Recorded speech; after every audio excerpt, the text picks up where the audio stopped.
Hello friend, welcome to নতুন brand new video. তো চলুন আজকে ভিডিওটা শুরু করা যাক। তো এখন বাড়ি বসে নিয়ে আসছিলাম আমাদের কাছে দেখা হচ্ছে আমাদের ভিডিওটা দেখছেন। তো ভিডিওটা বেশি লম্বা হয়ে যাবে, আমি ভিডিওটা বেশিটা বড় করিনি। তো তার জন্য ভিডিওটা আপলোড করতে তো বাড়িতে রয়েছে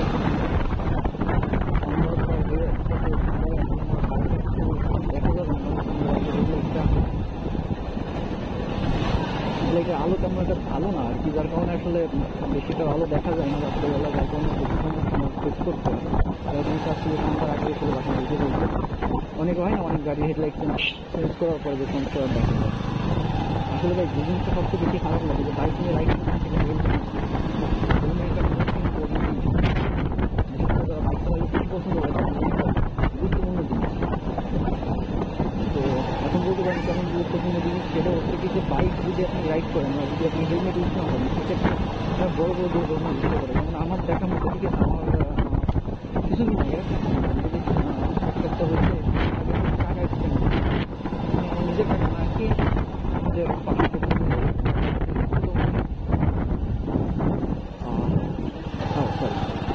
পাশের দোকানে একটা অ্যাক্সিডেন্ট ছিল। তারপর যেটা হয়েছিল যেটা ছেলে আইটে যাচ্ছিল বাচ্চা ছেলে, তারপর একটা সাইকেল পড়ে গেছে আর গাড়ি সত্যি।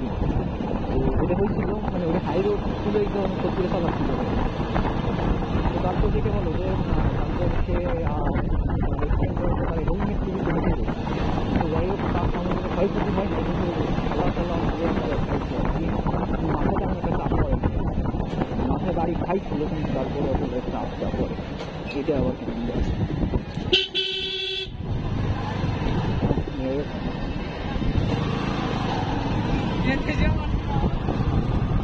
তো তারপরে আসলে এক্সিডেন্ট হওয়ার পরে তারপরে এক সপ্তাহ পর্যন্ত তার রেস্টে থাকা লাগছে, যখন খারাপ অবস্থা হয়েছিল। যেটা বলেছিল যে এক্সিডেন্ট হওয়ার পর বাড়ির কথা ছিল যে সে আর বাঁচবে না। তো হেলমেট না থাকলে হয়তো বাঁচতেই না, হেলমেটের কারণে রাইতে গেছে যেটা হয়েছে। হেলমেটের কারণে রাইতে ক্ষয়ক্ষতি হয়েছে তাদের সে সুস্থ হয়ে গেছে তাদের। যদি হেলমেট না থাকতো সেক্ষেত্রে বড় ধরনের একটা দুর্ঘটনা হতো আর কি, তো যেটা এখন হয় না। তো সেই জন্য আমার হেলমেট হবে, হেলমেট বাইক রাইড না করাই করছি। অনেকে আমরা আছি যারা বাইক রাইড করি কিন্তু হেলমেট ইউজ করি, আসলে হেলমেট আমাদের ইউজ করা প্রয়োজন দরকার আছে। আর অনেকে ইউজ করে কিন্তু লোকাল কোয়ালিটির যে সেগুলো দেখতে সেগুলো পড়ে গেলে দেখা যাচ্ছে তাদের নিয়ে যায়, সেগুলো ইউজ করার কোনো মানে আছে কিনা কিন্তু তারপরেও পরে আর কি জিনিসটা আমার মধ্যে থেকে যায়। এই কারণে আমার মতো হেলমেটগুলো ইউজ না করাই ভালো। ইউজ করতে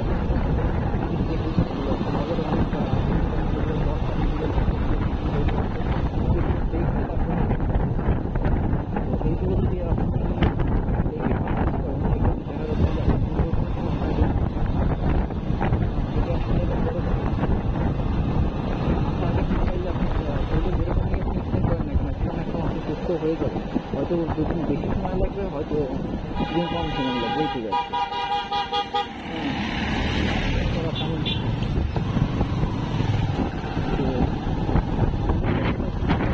বেশি হয় তো এই কারণে হচ্ছে যে গাড়িগুলো জমা নিতে যায়। এই রাস্তা বড় গাড়ি চালাইলে আর ছোটো গাড়ি চলতে পারে না, মানে যে কোনো একটা গাড়ি চলতে পারে, দুইটা গাড়ি চলতে পারে।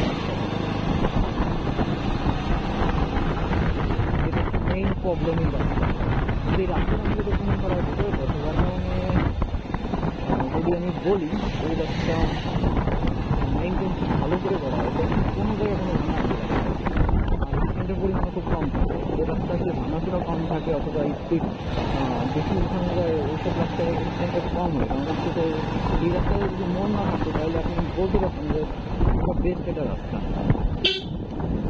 পাড়ার ভিতরে যে যে রাস্তা পড়ছে, যে যে জায়গা পড়ছে, সরকারি যে জায়গাগুলো আছে সবগুলোই দেখা যাচ্ছে যে আপনার 90% 99% বলতে হবে, আর 1% ভাবতে লাভ নেই। কারণ 99% আপনার রাস্তাগুলো ভালো, ব্রিজগুলো ভালো, সব কিছুই ভালো আমাদের এখানে।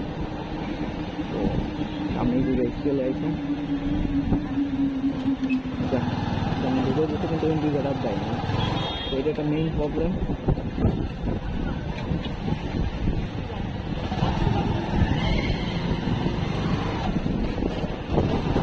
যদি আপনি এইখানে রাস্তাটা দেখেন, যদি সাইডে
জায়গাটা, এটা হচ্ছে দোল পূর্ণিমার সময় এই জায়গাটায় মেলা হয়, প্রতি বছরই হয়, 3 দিন একটা মেলা হয়।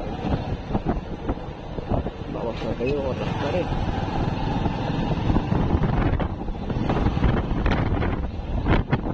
এইটা একটা মোড়, এই যে এই মোড়গুলো খুব বিশাল ভয়ঙ্কর মোড়। এক কথা বলতে আসলে ভয়ঙ্কর মোড়, কারণ এইসব মোড়ে দেখা যায়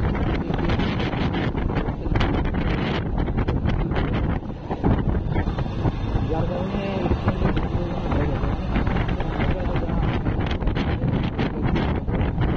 বাইরে যারা আমাদের তারাই কাম করে।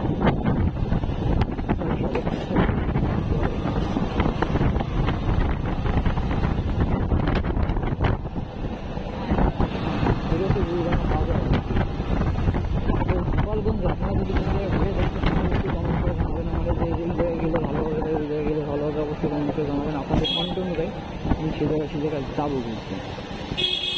সারা সপ্তাহ আমি ব্যস্ত থাকি, একদিন শুধুমাত্র বন্ধ থাকে না, যার কারণে আমি একদিন বাইক নিয়ে বেশি করি। তারপরে আসলে শরীরে আসলে হাত ঘুরে যায়, আবার লং ঘুরে যায়, সামনে পোল্ট্রি মুরগি গাড়ি যাচ্ছে।